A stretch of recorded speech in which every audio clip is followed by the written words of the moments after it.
Menurut R. Suroso, SH, perbandingan hukum adalah cabang ilmu pengetahuan hukum yang menggunakan metode perbandingan dalam rangka mencari jawaban yang tepat atas problematika hukum yang konkret.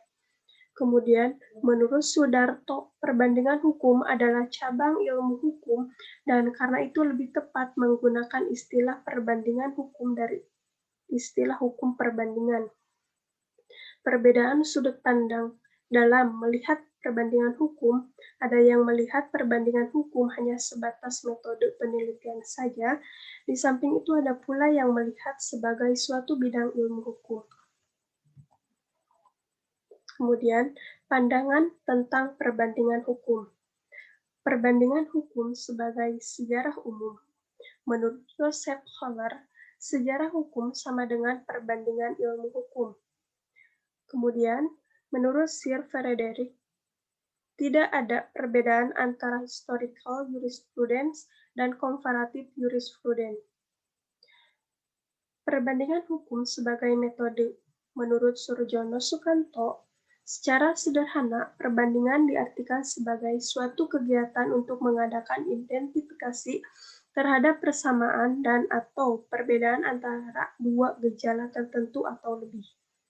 Kemudian, perbandingan hukum sebagai ilmu. Perbandingan hukum sebagai ilmu, menurut Surjono Sukanto, memiliki 3 ragam di dalamnya, yaitu ilmu hukum tentang kaidah hukum, ilmu tentang pengertian pokok dalam hukum yang masuk dalam dogmatik hukum, dan ilmu tentang kenyataan hukum. Kemudian sejarah perbandingan hukum. Yang pertama ada sebelum abad 19. Dalam kurun waktu sebelum abad 19 ini, perbandingan hukum dipergunakan untuk mempelajari sistem masyarakat tertentu. Meski telah dilakukan perbandingan dalam beberapa sistem hukum, namun pada masa ini belum dapat dikatakan telah dilakukan penelitian dengan cara perbandingan. Meski telah dilakukan perbandingan hukum, namun demikian perbandingan hukum pada masa ini masih diakui sebagai suatu metode saja. Kemudian yang kedua, abad ke-19. Awal abad 19 ini, tokoh-tokoh tertarik menekuni comparative law, hanya berkisar pada Prancis, Inggris, Jerman.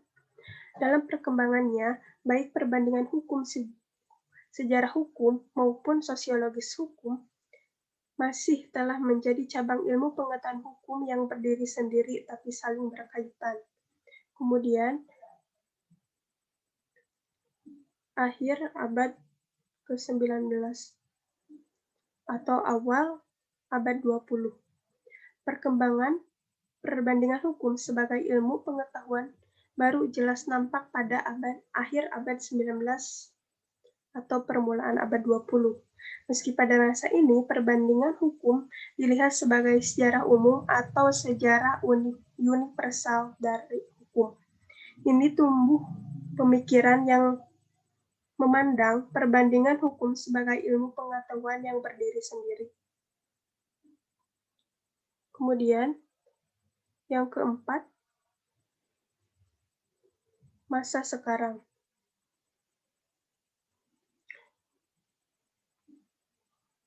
Pada masa sekarang, perbandingan hukum dilihat ada fungsional, lebih ke fungsional. Kemudian ada macam-macam perbandingan hukum. Macam-macam perbandingan hukum, yaitu yang pertama, perbandingan hukum perdata. Yang kedua, perbandingan hukum pidana. Yang ketiga, perbandingan hukum tata negara. Yang keempat, perbandingan hukum tata usaha negara. Kemudian, yang terakhir, perbandingan hukum yang berlaku dalam satu wilayah atau negara mempunyai sistem hukum yang beraneka ragam. Kemudian, pengertian perbandingan hukum perdata. Menurut Sumadi Iman Soeharto, perbandingan hukum perdata adalah suatu metode atau cara memperbandingkan antara sistem hukum perdata yang satu dengan sistem hukum perdata yang lain. Kemudian, tujuan dan kegunaan perbandingan hukum perdata. Tujuan yaitu mencari atau menemukan persamaan-persamaan dan perbedaan-perbedaan antara sistem hukum perdata yang satu dengan sistem hukum perdata yang lainnya. Kemudian ada kegunaan dari perbandingan hukum perdata, yaitu yang pertama, mendapatkan gambaran tentang berbagai sistem hukum perdata yang berlaku di berbagai negara. Kemudian, untuk memperluas atau menambah pengetahuan kita mengenai sistem hukum yang berlaku di negara lain. Selanjutnya, untuk membantu pembentukan hukum nasional, misalnya Undang-Undang Perkawinan. Selanjutnya, untuk membantu pembentukan perjanjian internasional, misalnya unifikasi tentang hukum wesel, cek, siber, dan lain-lain. Yang terakhir, untuk menghindari kesalahpahaman dengan negara-negara di mana kita mempunyai hubungan. Di sini ada ruang lingkup perbandingan hukum. Pengertian dasar daripada perbandingan hukum perdata yang mencakup segala segi perbandingan hukum perdata. Yang kedua, perbandingan hukum perdata secara umum yang membandingkan sistem hukum berbagai negara, misalnya Eropa kontinental dan Anglo-Saxon. Yang ketiga, perbandingan hukum perdata khusus yang membandingkan lembaga hukum negara yang satu dengan yang lainnya atau di dalam suatu negara. Kaitan antara perbandingan hukum perdata dan hukum perdata internasional. Antara hukum perdata internasional dan perbandingan hukum terdapat hubungan tertentu dan hubungan antara kedua cabang ilmu itu adalah penting. Hukum perdata internasional hanya dapat bekerja dengan baik apabila disertai dan dibantu oleh perbandingan hukum. Kemudian, hukum perdata internasional hanya memperhatikan bagian yang memperlihatkan hukum asing, sementara perbandingan hukum perdata meliputi setiap bidang hukum. Yang ketiga, perbandingan hukum tidak mempunyai tugas apapun untuk memilih hukum yang harus diberlakukan. Use of law seperti hukum perdata internasional. Kemudian, proses perbandingan hukum. Perbandingan hukum adalah membandingkan suatu dengan lainnya. Dalam hal ini, yang dibandingkan adalah hal-hal di bidang hukum. Membandingkan berarti mencari persamaan dan perbedaan dari satu objek atau lebih, menurut Sunarjati. Suatu kegiatan untuk mengadakan identifikasi terhadap kesamaan atau perbedaan antara dua gejala tertentu atau lebih. Kemudian, dalam proses perbandingan hukum, apa yang dibandingkan? Yaitu yang dibandingkan adalah sistem hukum dan lembaga hukum negara sendiri maupun dengan luar nasional, internasional. Keluarga hukum adalah suatu kelompok besar sistem hukum di mana beberapa sistem hukum dapat dimasukkan di dalamnya. Menurut Rendavid, yang terdiri dari keluarga hukum yaitu yang pertama, keluarga hukum Romawi, Germania, common law, sosialis, dan agama atau tradisi. Kemudian keluarga hukum atau kriteria Zwicker Code yaitu yang pertama, keluarga hukum Romawi, Germania, Skandinavia, common law, sosialis, timur jauh, hukum Islam, dan hukum Hindu. Hukum keluarga. Hukum keluarga Romawi Germania bercirikan pada adanya unsur keadilan atau natural law. Keluarga hukum Romawi Germania tumbuh di Eropa sejak abad 12. Dikembangkan oleh universitas di Jerman yang mengembangkan prinsip-prinsip corpus juris dari Kekaisaran Romawi. Kemudian, keluarga hukum common law termasuk hukum Inggris dan hukum negara-negara yang menggunakan sistem hukum Inggris. Penekanan hukum common law bukan pada filosofis moral atau keadilan seperti di keluarga hukum Romawi Jermania, tetapi pada penyelesaiannya perselisihan individu demi tercapai kedamaian masyarakat. Pembentukan hukum common law dilakukan oleh lembaga pengadilan, bukan oleh sarjana hukum atau fakultas hukum seperti di hukum Romania Jerman. Lembaga pengadilan menggunakan hukum kebiasaan yang berlaku di masyarakat. Secara harfiah, common law berarti hukum umum atau kebiasaan.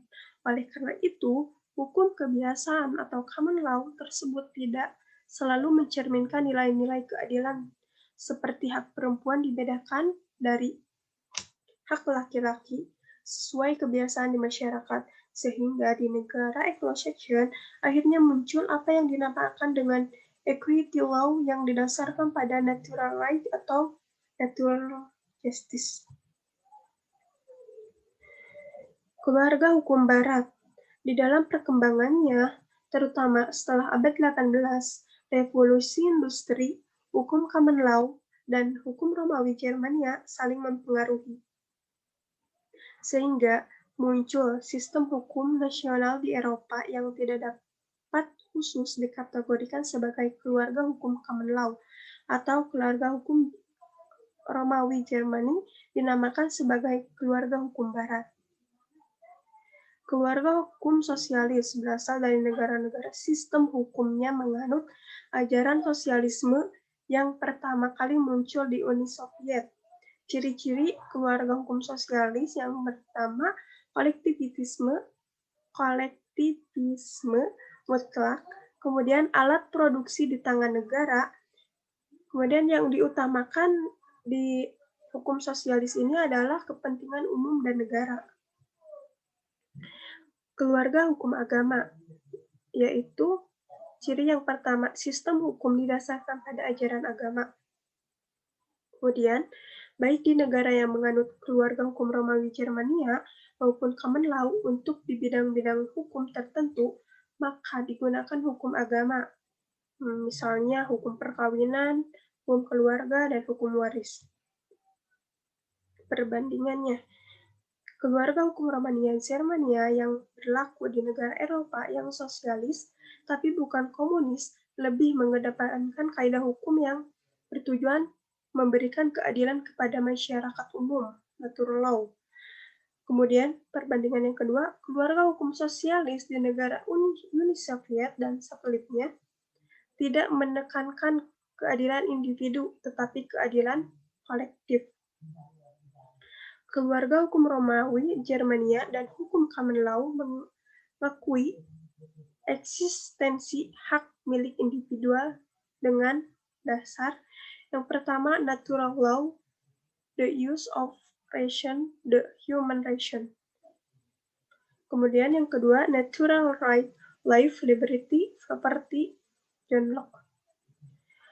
Kemudian, keluarga hukum sosialis Uni Soviet tidak mengakui eksistensi hak milik individual. Perbandingan hukum equality law.